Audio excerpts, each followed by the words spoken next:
Bharati builders పై Telangana RERA authority కొరడా జుల్పించింది. 4,74,17,729 జరిమానా విధించింది. చట్ట వ్యతిరేక ప్రీ లాంచ్ స్కీమ్ పేరుతో చట్ట వ్యతిరేకంగా డబ్బులు వసూలు చేసినట్లు గుర్తించింది. రెరా రిజిస్ట్రేషన్ లేకుండానే కొనుగోలుదారుల నుంచి నిధులు సేకరించినట్లు నిర్ధారించింది. కొనుగోలుదారులకు 60 రోజుల్లో డబ్బులు వాపసు చేయాలని ఆదేశించింది. వడ్డీతో కలిపి మొత్తం రీఫండ్ చేయాలని బిల్డర్కు ఆదేశాలు జారీ చేసింది.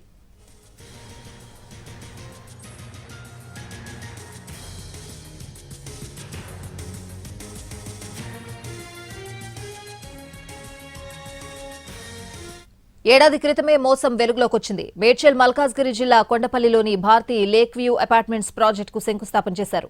2021లో ప్రీ లాంచ్ ఆఫర్ ప్రకటించి 350 మంది నుంచి డబ్బులు వసూలు చేశారు. 24 నెలల్లో ప్రాజెక్టు పూర్తి చేస్తామని హామీ ఇచ్చారు. ఎలాంటి చట్టపరమైన అనుమతులు తీసుకోకుండా రెరా రిజిస్ట్రేషన్ లేకుండానే నిధులు సేకరించారు. ఎలాంటి నిర్మాణ పనులు చేపట్టకపోవడంపై రెరా ఆగ్రహం వ్యక్తం చేసింది. ఈ కేసులో Bharathi builders chairman Dupati Nagaraju, CEO Narasimharao, MD శివరామకృష్ణను పోలీసులు ఇప్పటికే అరెస్ట్ చేశారు. ప్రాజెక్టులో భాగస్వామిగా ఉన్న శ్రీభారతి అనే సంస్థను సైతం ప్రమోటర్లుగా పరిగణిస్తూ ఈ సంస్థలన్నీ ఉమ్మడిగా 60 రోజుల్లో నగదు చెల్లించాలని రెరా ఆదేశించింది.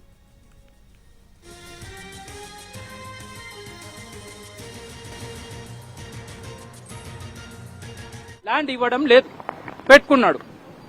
సెటిల్మెంట్ కి రమ్మంటే రాడు, వస్తాడు, మాట్లాడతాడు, వెళ్ళిపోతాడు, ఏమీ చెయ్యడు. మేము ఒక్క ఫ్యామిలీ కాదు, 2 ఫ్యామిలీకి సార్ 700 ఫ్యామిలీస్ ఉన్నాయి. Project total 2 projects, Banur and Kompally 2 ప్రాజెక్టులలో 700 families ఉన్నాయి. సో మేము ఏం రిక్వెస్ట్ చేస్తున్నామంటే యూ కమ్ ఫార్వర్డ్, ముందుకు వచ్చి మాట్లాడు, నీకేం కావాలి ఏంటి.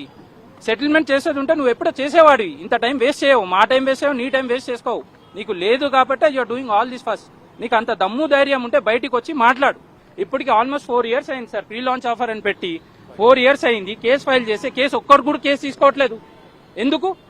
లా అంటే ఓన్లీ డబ్బులు ఉన్నాయి కదా, వాళ్ళ దగ్గర పోరా అసలు మీరు? నాకు అర్థం కాదు ఎందుకు ఉన్నది పోలీసులు దేనికి? మేము మోసపోయి ఉన్నాం. అఫ్ కోర్స్ మేము పెట్టినాం డబ్బులు, మేము మోసపోయి ఉన్నాం కదా. మేము మోసపోయి ఉన్నప్పుడు మాకు అమౌంట్ కావాలి, ఎలా వస్తుంది అనేది తెలియట్లేదు. అసలు ఎవరు న్యాయం చేస్తారో తెలియట్లేదు. ఇక్కడ పోలీసులా గవర్నమెంటా ఎవరు అంటే మాకు సంబంధం లేదు, మాకు సంబంధం లేదంటే మరి ఎవరికి సంబంధం ఉంది ఇది? ఇప్పుడు మేము ఎవరికైతే డబ్బులు ఇచ్చామో శివరామకృష్ణ, అతను కూడా నాకు సంబంధం లేదు ఇప్పుడు అని. We are demanding that at least give our money back or at least give the construction in that particular site. We in Kompalli there are 397 customers, in Banur there are 400 customers. Roughly 800 families are affected with this particular money laundering case. We are requesting the government and the law and order to please provide us justice and see what is best possible.